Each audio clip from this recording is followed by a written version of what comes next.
વાઘવેડલા પ્રાથમિક શાળામાં સરપંચ દ્વારા નવીન શૌચાલયનું બાંધકામમાં ભ્રષ્ટાચાર આચરવામાં આવ્યો હોવાનું સામે આવ્યું।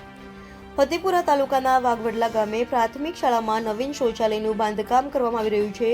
તેમાં પાયાનું ખોદકામ કર્યું જ નથી અને જમીન લેવલ જ બાંધકામ ઊભું કરી દેવાયું હતું। ત્યારે એક સ્થાનિક જાગૃત નાગરિકે મીડિયા મિત્રોને જાણ કરતા મીડિયા મિત્રો ઘટના સ્થળે પહોંચી સ્થળ ઉપર જઈ મુલાકાત કરતા વાઘવેડલા પ્રાથમિક શાળાના આચાર્ય દ્વારા જણાવવામાં આવ્યું હતું, હું રજા ઉપર હતો અને આ બાંધકામ ચાલુ કર્યું હતું અને મેં સરપંચને જાણ પણ કરી હતી કે કામ વ્યવસ્થિત કરવામાં આવે, પણ બાજુમાં બીજું શૌચાલયનું બાંધકામ કરવા માટે પાયાનું ખોદકામ કરતા સરપંચ દ્વારા ઊભું કરવામાં આવેલ શૌચાલયમાં પાયા વગરનું હોવાનું જોવા મળ્યું, તેમજ મટીરીયલ પણ હલકી ગુણવત્તાનું વાપરવામાં આવ્યું હોવાનું વાઘવેડલા પ્રાથમિક શાળાના આચાર્ય દ્વારા જણાવવામાં આવ્યું।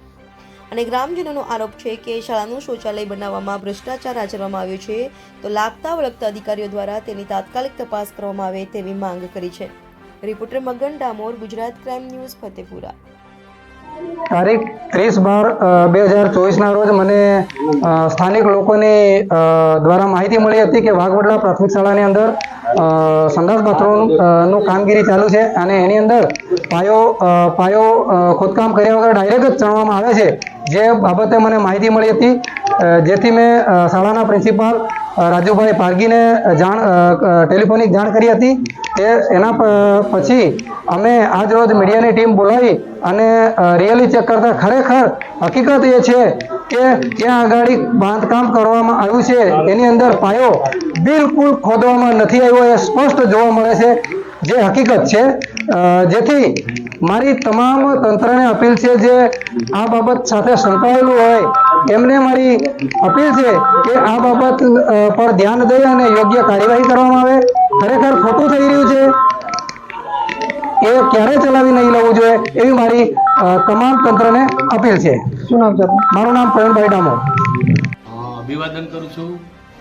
આપ જે મુદ્દા સાથે આવ્યા છો તેમનો હું મારો બનતો પ્રયાસ કરીશ કે તમને 100% એના વિશે માહિતગાર કરું અને જે તમારા મુદ્દા છે એમનું હું સમજણ પાડીશ।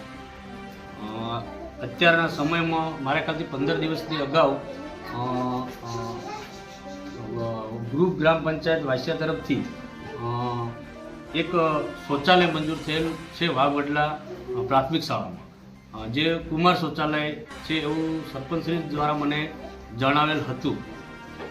ત્યારબાદ ત્યાં જે ડેમેજ શૌચાલય હતું તેનું તોડી પાડી અને નવીન શૌચાલયનું બાંધકામ કરવાનું થતું હતું, ત્યારે અમુક પ્રશ્નો ઉપસ્થિત થયા હતા। ત્યારે જે બાંધકામમાં હું જે તે સમયે તાલીમમાં હતો બીઆરસી ભવન ખાતે, ત્યારે અહીંયા સરપંચશ્રી દ્વારા ચાલુ કરવામાં આવ્યું હતું અને મને જે અમુક ક્ષતિઓ જણાઈ ત્યારે મેં સરપંચશ્રીને રજૂઆત કરેલી હતી કે થોડું ઘણી સાહેબ પાયા વિશેની કંઈક ક્ષતિઓ બી છે, એટલે જ્યારે હું સ્કૂલમાં હાજર થાઉં તો પછી આપણે ચાલુ કરીશું, પણ છતાંય કામગીરી થોડી ચાલુ રહી હતી અને જે પાયાનું હતું એ થોડુંક કામગીરી જે મટીરિયલ જે વાપરવાનું હતું એ ઓછું વાપરેલ છે એવું જણાઈ આવતા જાગૃત નાગરિક તરીકે મને જાણ કરેલ હતી।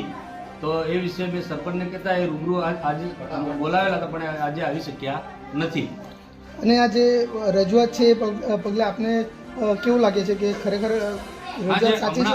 પહેલાં મને ખબર નથી પડી, પણ જે હમણાં બાજુમાં પાયો ખોદતા એને થોડું દેખાઈ આવેલું છે કે ભાઈ પાયોની જે ક્વોન્ટિટી હવે છે તે એમના તાલુકા કક્ષાના જે એન્જિનિયર હશે એમને જ ખબર હશે કે કેટલો ઊંડો પાયો લેવાનો છે, બરાબર? મને તો એની એટલી બધી જ્ઞાન નથી, પણ અહીં દેખાય છે કે ભાઈ પાયો થોડો ખોદેલો ના હોય એવું આમ નજર સમક્ષ દેખાય છે। 2 ફૂટ।